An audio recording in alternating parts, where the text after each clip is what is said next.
Hey, and welcome to Access Online Week 25. This past week, we started that brand new lesson series that we're calling Squad Up. And it's all about friendships, Christian friendships. And if you recall, last time we talked about how all of us who believe are a part of God's family, a family where everybody is welcome. And we are going to be continuing that discussion today. But you're also going to want to stick around to the end of this video too, because there I'm going to be talking about, at least taking some time to begin to talk about our reopening plans for in-person access that's going to be happening on the 23rd of September, this month. So be excited for that and be excited for Access Online Week 25.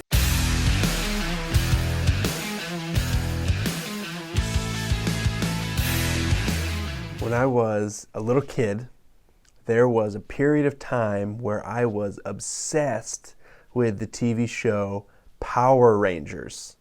I wanted to be a Power Ranger. I even got in trouble in preschool for beating a kid up because I was convinced that I was a Power Ranger.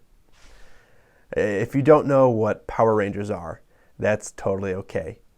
Because this 90s TV show was extremely corny and pretty terrible by today's TV standards. But basically, Power Rangers was a ripoff of a Japanese TV show called Super Sentai. And this show, it all revolved around a group of teenagers who had been imbued with special powers. In fact, if these teenagers They did certain kind of goofy hand gestures, a spandex suit and a helmet would morph over them, and that would give them enhanced abilities like superhuman agility and acrobatics and super speed and super strength and stuff like that.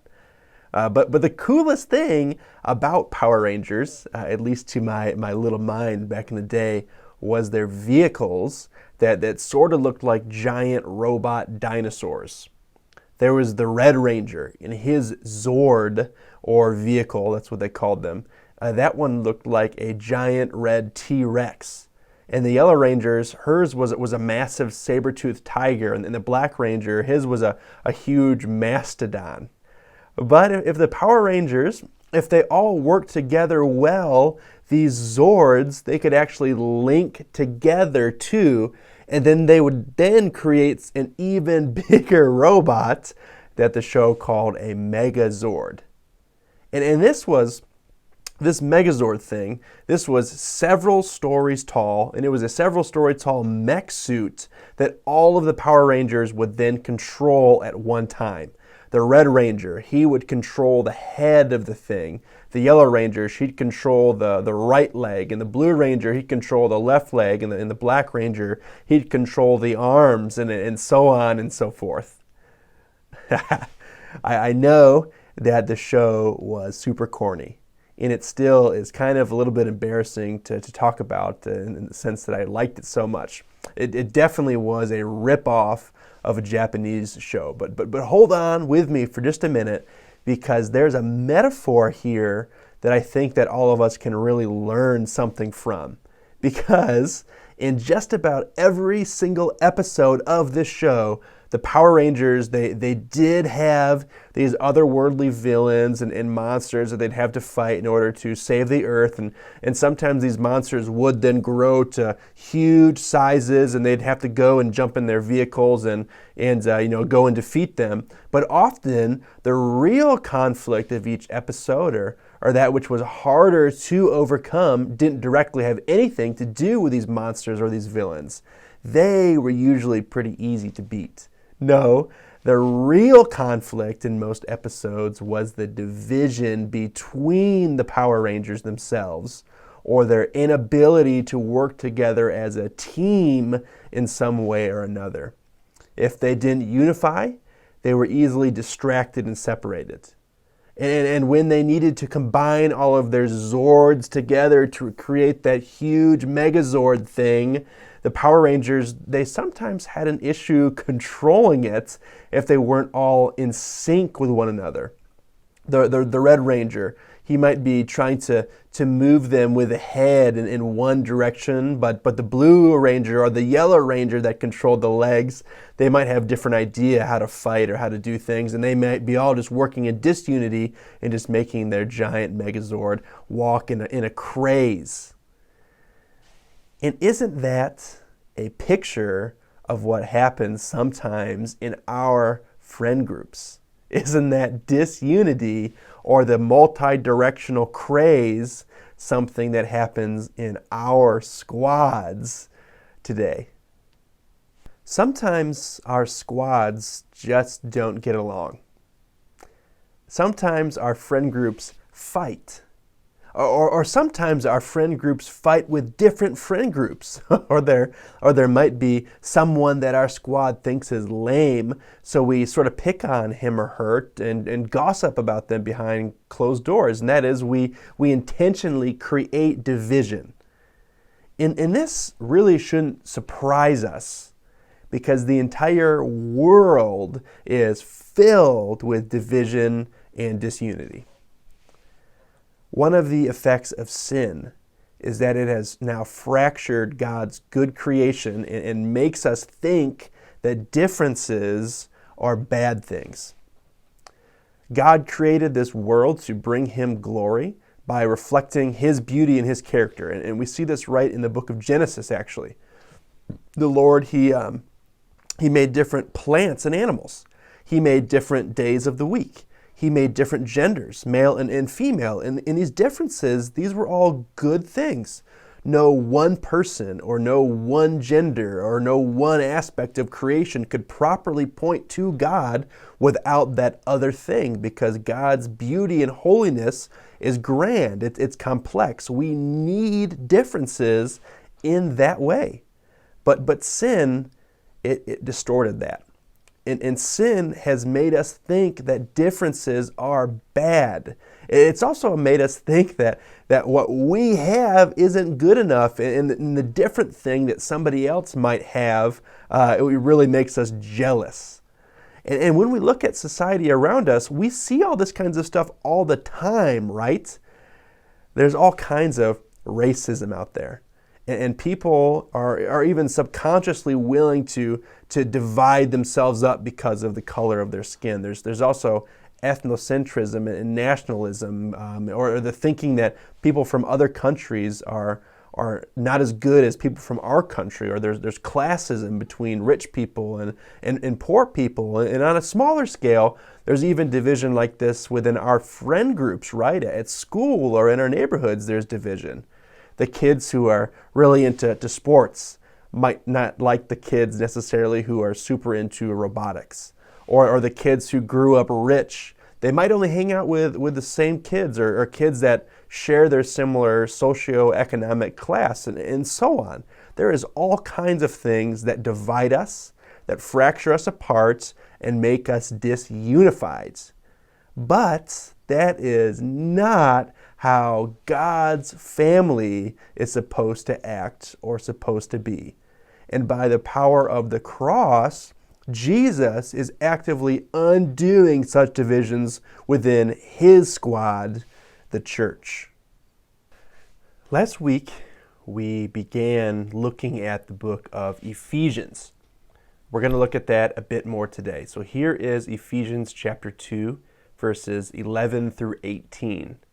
And that says, "Remember that formerly you who are Gentiles by birth and called uncircumcised by those who call themselves the circumcision, which is done in the body by human hands. Remember that at that time you were separate from Christ, excluded from citizenship in Israel and foreigners to the covenants of the promise, without hope and without God in the world. But now in Christ Jesus, you who were once far away and have been brought near by the blood of Christ. For he himself is our peace, who has made the two groups one and has destroyed the barrier, the dividing wall of hostility, by setting aside in his flesh the law with its commands and regulations. His purpose was to create in himself one new humanity out of the two, thus making peace, and in one body to reconcile both of them to God through the cross, by which he put to death their hostility. He came and preached peace to you who are far away and peace to those who are near. For through him we both have access to the Father by one Spirit.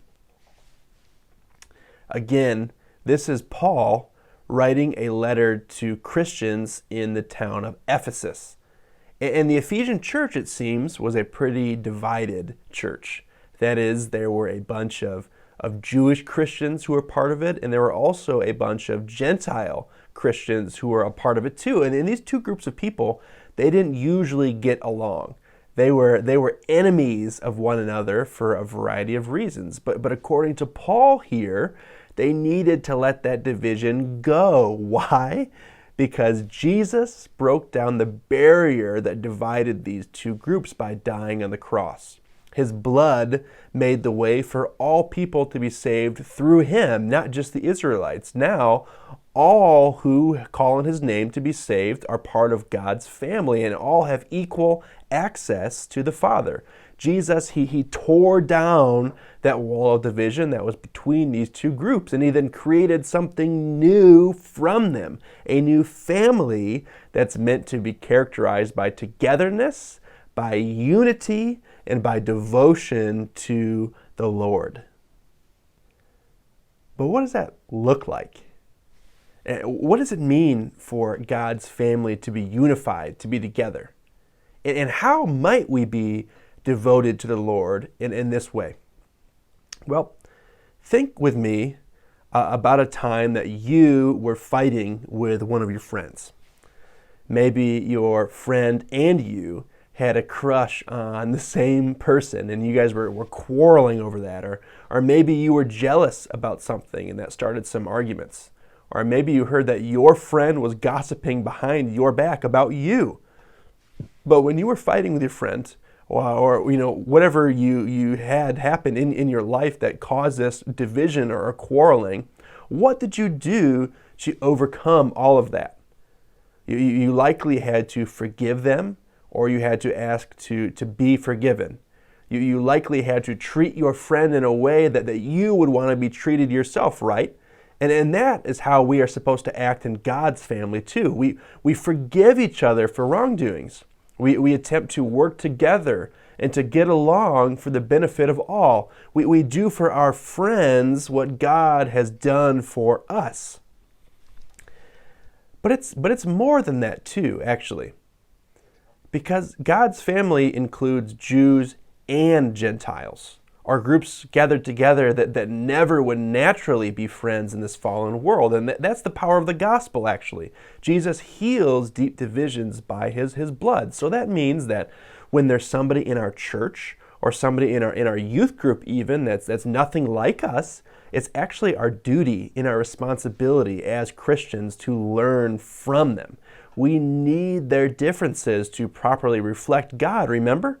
So God's family, it should not be full of prejudice, or that nobody should hold anything against other people because they're of a different race or social class or political affiliation or grade or gender or from a different nation. No, Jesus' death made it possible for all of us, no matter who we are, to have access to the Father through him. And again, we need our differences to work together well. Jesus tore down that dividing wall between us and people unlike us. And maybe right now in this moment, he is calling you to do the same in your heart. But back to that Power Rangers show. Remember how I mentioned that the Power Rangers had to work together to overcome those monsters and to properly control their giant Megazord mechanical robot thing?